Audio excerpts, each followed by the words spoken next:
So I'm the voice that you don't see in the video that's to come. But I came back to the public market here. We're right above the public market in downtown Santa Barbara, just to say a few words before we get started. Rodger, what a guest, huh? What a great interview. I had wanted to sit down with him and get all of his stories, on tape, so to speak. Two things jump out is Rodger rides his bike every day. And, for urban planners, bicycle advocates, the catchphrase is often for all ages and abilities. So the city of Santa Barbara has done a good job of closing State Street to cars such that myself and children and people like Rodger can ride with a degree of safety more so than if cars were out there. The second item is the micro-socializations that Car-Free Street offers. The city put Adirondack chairs out there, so many an afternoon, myself and others are sitting down, shooting the breeze, and Rodger will come by, and he almost always stops to say hello, and then he moves on. But I think you'll get an impression as to how he feels about those little micro-socializations. So I'm Frank Peters. Thanks for watching. You want to hear about my Monday? Yes, tell me about your Monday. I got up and was going to call my son, and my Braille phone that he got me a couple of years ago didn't work. It's a big pad phone. And so I got out my flip phone and called him, and he came over, fiddled with it and got it to work, but he ordered me a new phone. Then I went down to go grocery shopping, that's the only time I ever drive. And my car was deader than a doornail. I just drive on Monday to Ralph's, and it was gone. So I got the auto club, and my phone is working now. I haven't heard back from my mechanic. I had a phone die and a car die on the same day. Well, you should have gone and bought a lottery ticket, I always say, because your luck could only get better. I used to play the lottery. My mother's wish was that she wanted to go on the big game show on TV. And so she used to collect all of our birthdays, and she would play every Friday. Oh. We never won. Never won, yeah. Well, Rodger, thanks for coming out to spend some time with me. I have nobody to talk to hardly anymore, and the words don't come like they used to, so that's the nature of aging. It is the nature of aging, isn't it? Some of the people we used to talk to on a regular basis are gone. All my friends are gone. All my Facebook friends are gone except for my son, and he sends me pictures of my grandson. Mm-hmm. Mm-hmm. Now, grandson, let's talk about that for a second. You have granddaughters, right? I have 10 grandchildren, and 5 daughters and 5 sons. 5 grandsons. But on my birthday, my 81st birthday, I'm 82 now, my 10th grandchild was born, Cameron, and he's the only one that has my name.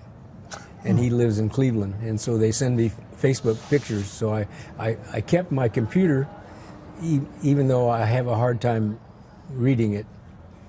And every once in a while they'll send me emails, but all my email friends have gone too. Yeah, and like you say, that's the nature of aging, isn't it? I outlived my dad. He died of cancer at 80, and my mom died of dementia at 90. I've had cancer. I've had a stroke. My mother had these TIAs, and I've had a couple of TIAs. When I turned 80, I got my 2 boys that I have contact with, and they're my boys. and we did my will, we did my directive, and I'm ready to go. Oh, You're and all we wrote set. my obituary. Oh, good. So I'm ready to go, and they know where it all is.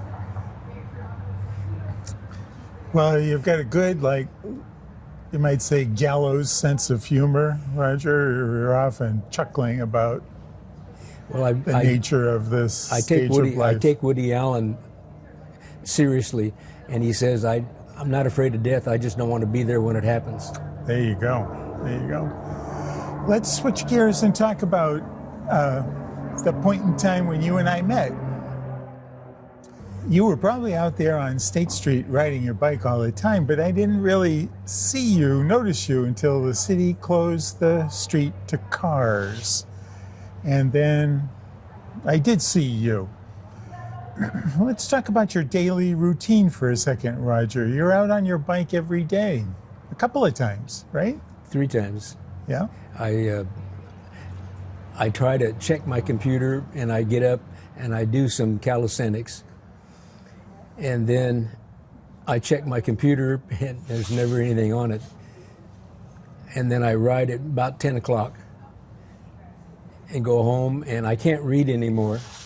And I definitely should not drive a car, even though I passed the driver's test, but my eyes have gotten much worse.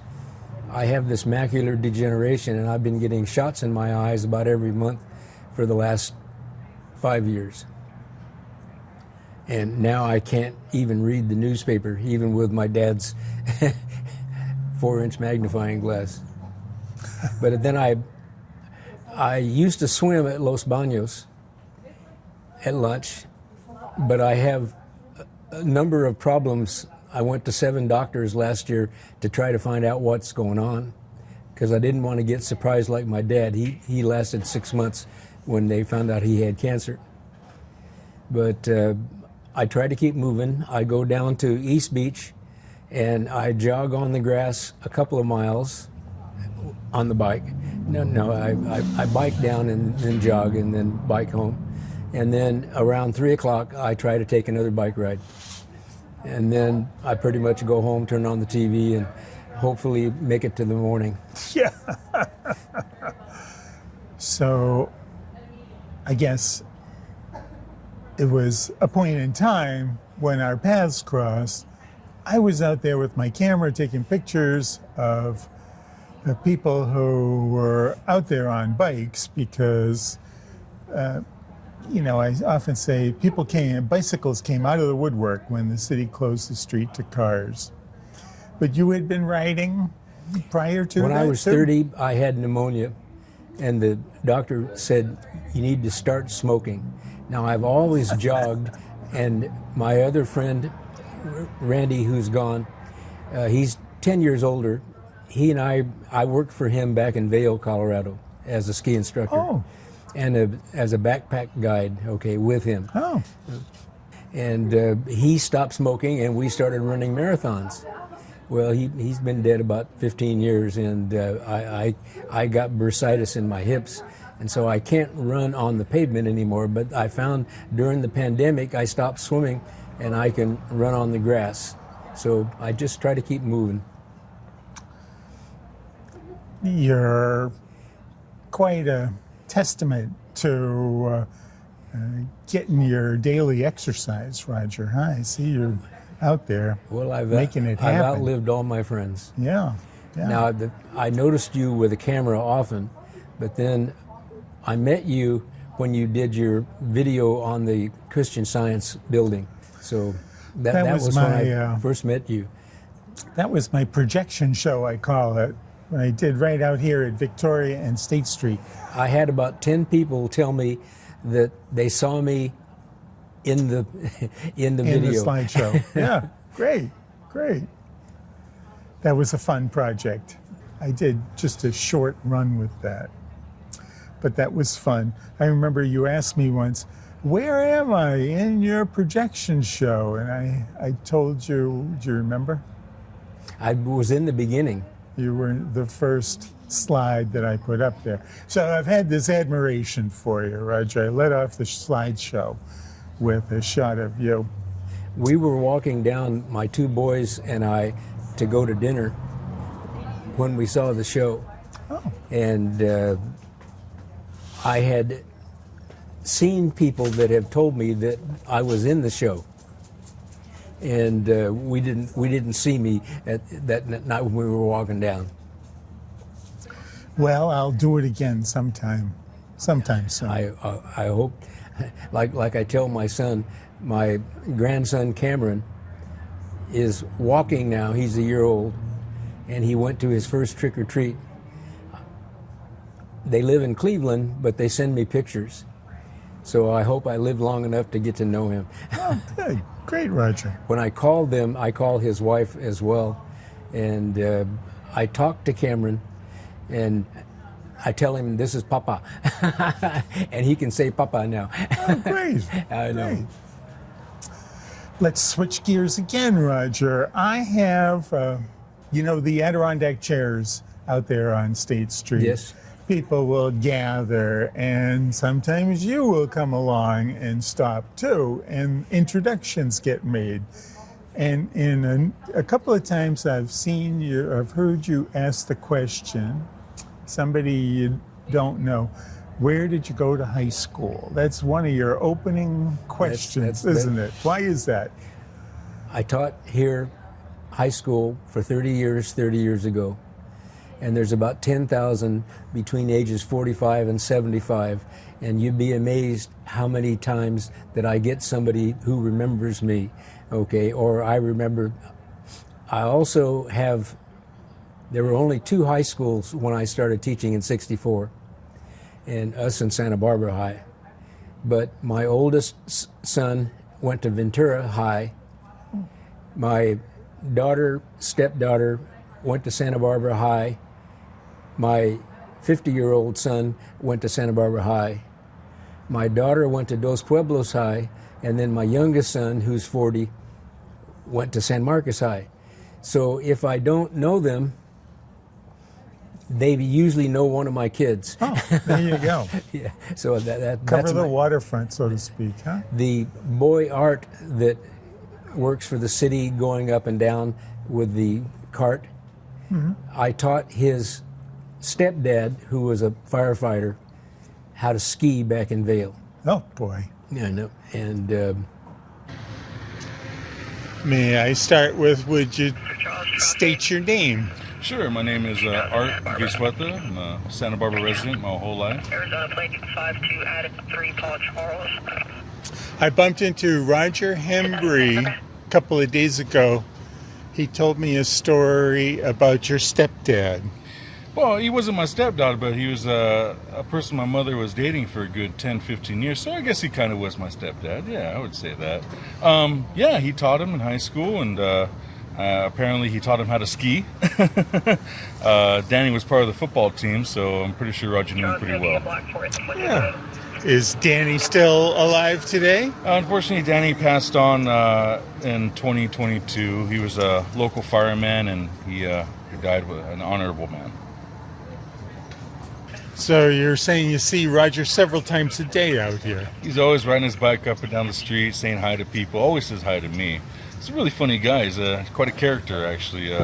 Anytime he stops and talks, to me, he always cracks jokes about his own mortality. How old he is, and he's not going to be here soon, or all his friends are gone, or something like that. But he is always in great humor about it. So he has got a great gallows humor. Gallows humor, absolutely. That's Rodger. Yeah. And then this morning, there was a guy in a truck that said, "Hi, Hembree," and he must have been about 50 years old. And I said, "I don't know you. Who are you?" And he said, "Juan Carrillo. I was one of your students at La Cumbre Junior High PE." And I said, "I didn't recognize you. You look much older now." Exactly. You were a coach as well. The first 10 years, I coached football and baseball at San Marcos, JV baseball, and I worked my way up to varsity quarterback coach with 2 different coaches. Then I have 2 master's degrees, one in school administration, one in psychology. And I was doing counseling, trying to get my hours in, and I didn't like that. And Cal Poly required, I went to Cal Poly, I got my BA at UCSB, but there was a whole bunch of people getting GI Bill, and so we drove to Cal Poly. Cal Poly was a lot, UCSB wanted you to go full-time to graduate school. Cal Poly had 3-hour classes 2 or 3 times a week. And so there was a bunch of us that, and you had to have a master's to get on top of the pay scale. So when my principal, I got my counseling credential, I got my administrative credential, and I was tired of coaching. My wife and I were getting divorced at the time. And my principal came to me and said, what do I want to do? Do I want to counsel? Do I want to be an administrator? You know, do I want to coach? Because I had created the most popular class at San Marcos High School. And basically, every student at Cal Poly had to take a personality and mental health class. And so I took the Cal Poly book, created the class, and for 10 years, I taught that class. And I have had a number of people tell me that that was their favorite class in high school. Oh, wow. And I called it personality and mental health, which was Cal Poly was, but the computer wouldn't do that, and so they just called it personal psych. Nice. Well, yeah, it was fun. Sounds like fun, Rodger. No, it was, the kids all had a good time. Right. So you see people just about every day out there that you recognize, or they recognize you, Rodger, huh? Pretty much. Yeah, yeah. I'm always saying that those, I call them little micro socializations, are good for us. I think the fact that they tell me that they enjoyed me and my class makes me feel good. Nice. Nice, Rodger. Nice. Well, here we are. It's the end of the year. People are often making holiday plans. How about you, Rodger? You going to be around town? No. No? No, I'm avoiding the holiday. I did put my mother's plastic wreath on the door, Yeah. and I put a little Santa into my cup change. He's hanging on. And then my mother had a little angel caroler, and I put that out. And that's pretty much all the decorations. Yeah. But Yeah. I don't have family, haven't had for 20 years, and none of my kids live in the area. So I'm trying to just avoid it. I did get invited to a couple of Thanksgiving dinners, and I declined. And nobody's invited me for Christmas, but I will decline. Yeah. Just trying to take it one day at a time. Taking it easy, huh? Next Wednesday, 7 days away. Yeah. Yeah, that's right. 7 days away. But there's 6 basketball games on, Oh. so that I know what I'll be doing in between my bike rides. That's often a little casual topic we discuss when I see you. You always had a football game that you wanted to see each weekend. So you're paying attention to, it was always college sports, I think. I prefer the college football over the NFL. I do turn it on mainly because Saturday and Sunday, the politics is all the alternative, okay? But Friday and Saturday, the college football playoffs begin, and they should be good games. Mm-hmm. I don't enjoy what they've done to college football. I miss the conferences, I miss the bowl games, okay? But the teams that they've got with this money grab, okay, they're good games. Yeah. And what most coaches will tell you is you can't predict the winner of a college game. Yeah, right. They're so volatile. It makes them more exciting. Yeah. Well, yeah. Yeah. And there are a few fans left. Yeah. Rodger, you've seen a lot of changes in Santa Barbara, in downtown Santa Barbara. What are your thoughts on that? Well, Goleta, when I moved here in '61, was nothing more than lemon orchards and walnut orchards. And then Goleta grew. And UCSB was 5,000 people when I came. And Isla Vista was mostly farmhouses. And then Isla Vista is the greatest population density below Tokyo now with 20,000. Okay. But Yeah. I played football at UCSB and I played baseball at UCSB. And we had a funny bumper sticker that we all had. UC Santa Barbara. The post office was called Santa Barbara, but it was out at the airport. And Thomas Stork created a flag so that the airport would be part of the city. And so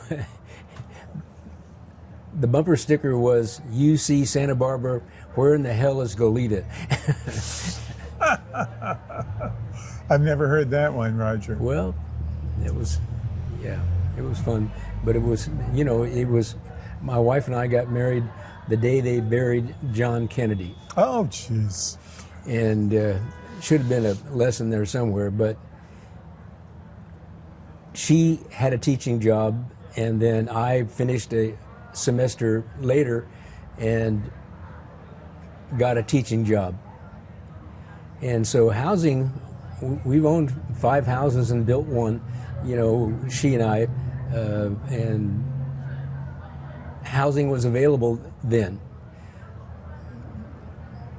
I don't know what I would do if I lost my apartment that I've had for 26 years.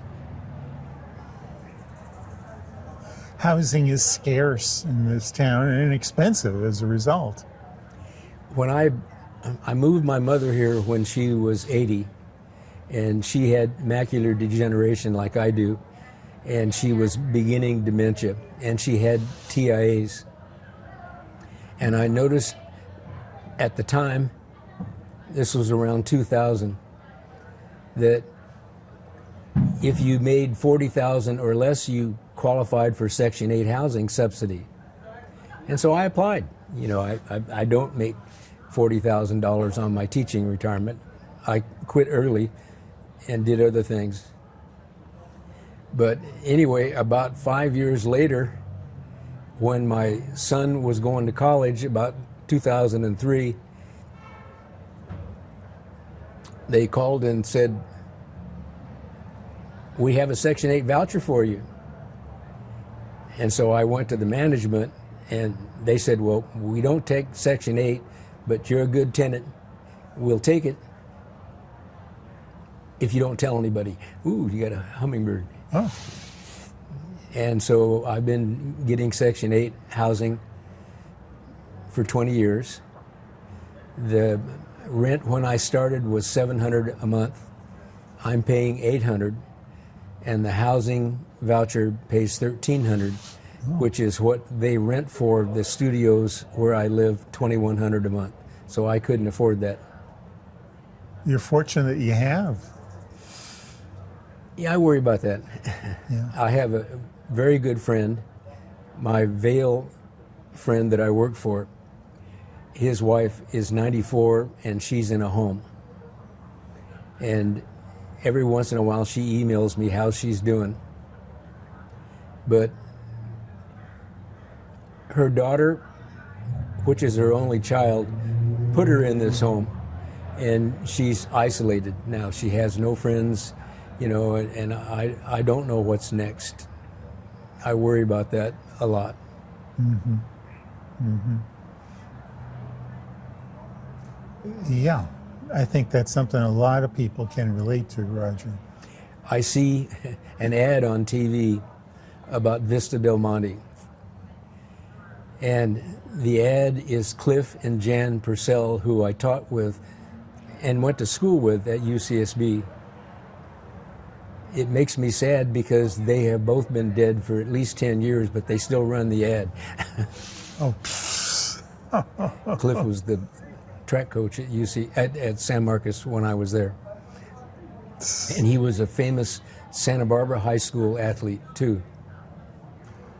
well, Rodger, we'll wrap up here. I guess we'll see you out there on your bicycle. Hopefully.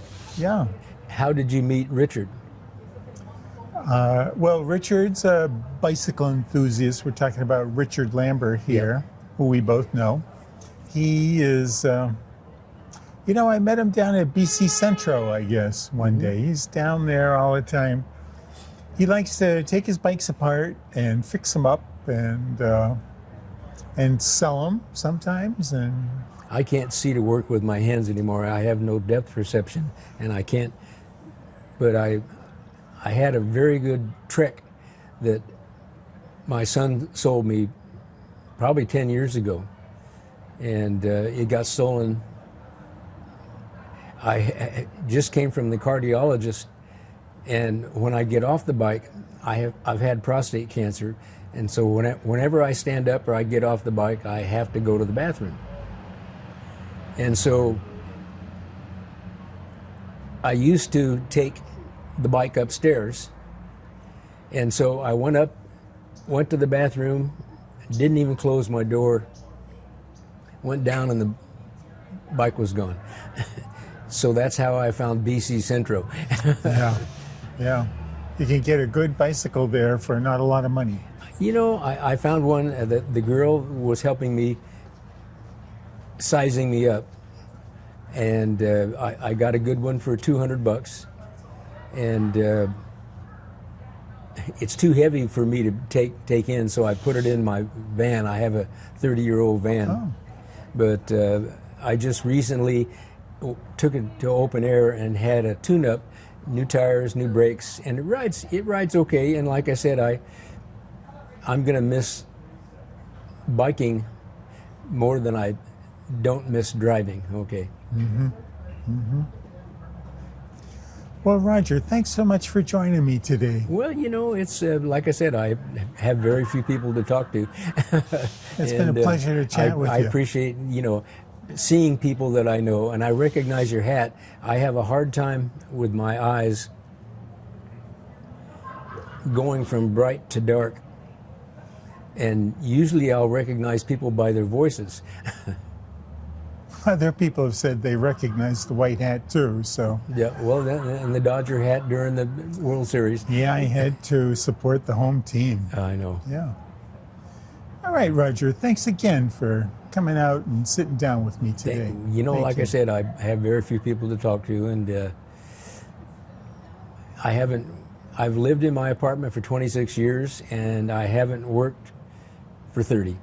And the bicycle, what I found when I had pneumonia, that I was teaching at San Marcos, and I was teaching psychology, and I told you that Randy and I used to run marathons, but I had a house on the west side for 25 years by myself, and I could get on my bike, go down the bike path, and go to my room in 20 minutes. It's about 5 miles. It took me 30 minutes to start up my car, go to the parking lot, walk up to the office, and go to my room. So it was 10 minutes faster, and because I was teaching psychology at the time, a whole bunch of kids started riding their bikes to school. I thought I was instrumental in that. Yeah, good for you, Rodger.